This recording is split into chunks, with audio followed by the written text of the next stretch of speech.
અમારી સાથે મનોજ પનારા જોડાઈ ગયા છે। મનોજભાઈ, આજે સરકારનો નિર્ણય છે અને હજુ સત્તાવાર જાહેરાત બાકી છે, પરંતુ હાર્દિક પટેલે પોતે ટ્વીટ કરીને આભાર માન્યો છે સરકારનો। આપ કેવી રીતે જોઈ રહ્યા છો આ ગતિવિધિને? સીધી રીતે કહીએ ગુજરાતી અને કાઠિયાવાડી ભાષામાં એમ કહેવાય કે થૂકેલું સરકાર ચાટી રહી છે, એટલે આનો કઈ આભાર બાભાર માનવાનો ન હોય। સરકારે કરેલી ભૂલ અને સરકારે જે રીતે પાટીદાર આંદોલનને દબાવવા માટે ગોળીબારો કરેલા, રાજદ્રોહના કેસ કરેલા, અનેક બેન દીકરીઓને જેલમાં નાખેલી અને લાખો યુવાનો ઉપર ખોટા કેસ કરી અને હજારો યુવાનોને જેલમાં પૂરેલા, અને હવે એ એમની ભૂલ ધીરે ધીરે સરકારને સમજાય છે, એટલે એ પોતાની ભૂલો પાછી સુધારવાના પ્રયત્ન કરે છે। આ હકીકત છે। બાકી આમાં કઈ આભાર માની દેવો સરકારનો બહુ મોટું સરકારે અમારી ઉપર ઉપકાર કરી દીધો છે એવું કઈ છે નહીં। અમે ઘણું બધું ગુમાવીને થોડું મેળવ્યું છે, અને એની જો કોઈ જવાબદાર હોય તો એ રાજ્ય સરકાર ગુજરાતની છે। જે પાટીદારો માને છે કે અમારી સરકાર છે, એ જ પાટીદારોને દમન કરવામાં આ સરકારે કઈ બાકી નથી રાખ્યું।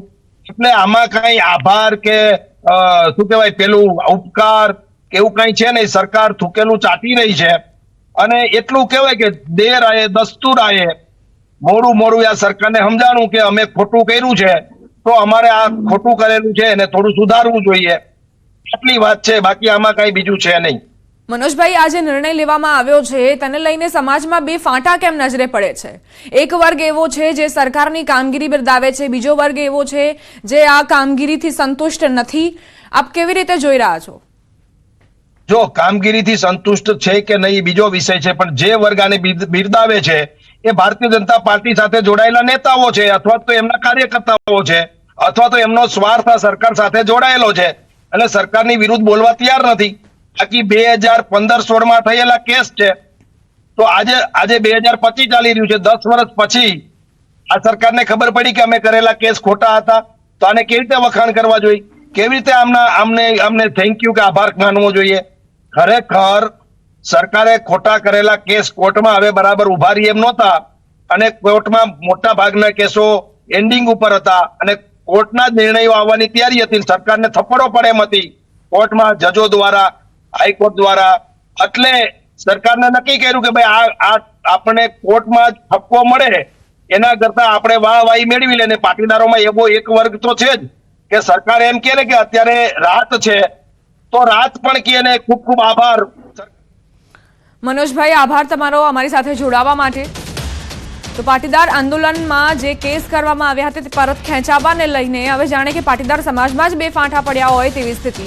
એક વર્ગ આ વાતને બિરદાવી રહ્યો છે, આ નિર્ણયને બિરદાવી રહ્યો છે, બીજી તરફ એક વર્ગ એવો છે જે સરકારની કામગીરીથી સંતુષ્ટ નથી। તેમણે કહ્યું કે 2017માં જ વાત કરી હતી સરકારે કે આ કેસ પરત ખેંચવામાં આવ્યા છે, તો આટલો સમય કેમ લાગ્યો?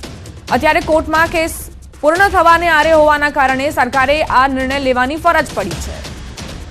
તો આરોપોમાં પાટીદાર સમાજનો એક વર્ગ જે માની રહ્યો છે, સરકારની વિરુદ્ધ સંતોષ વ્યક્ત કરી રહ્યો છે, તેને જોતા એવું લાગે છે કે હવે બે ફાંટા પડી ગયા છે સમાજમાં।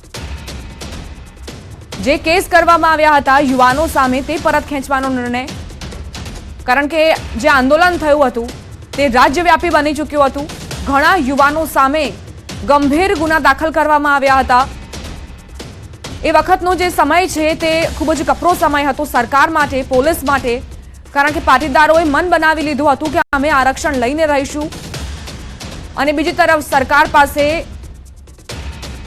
એ જે સ્થિતિને નિયંત્રણ કરવા માટે જે સમય હતો તે ખૂબ જ ઓછો હતો, અને એટલે જ કદાચ પરિસ્થિતિ નિયંત્રણ બહાર જતી રહી હતી।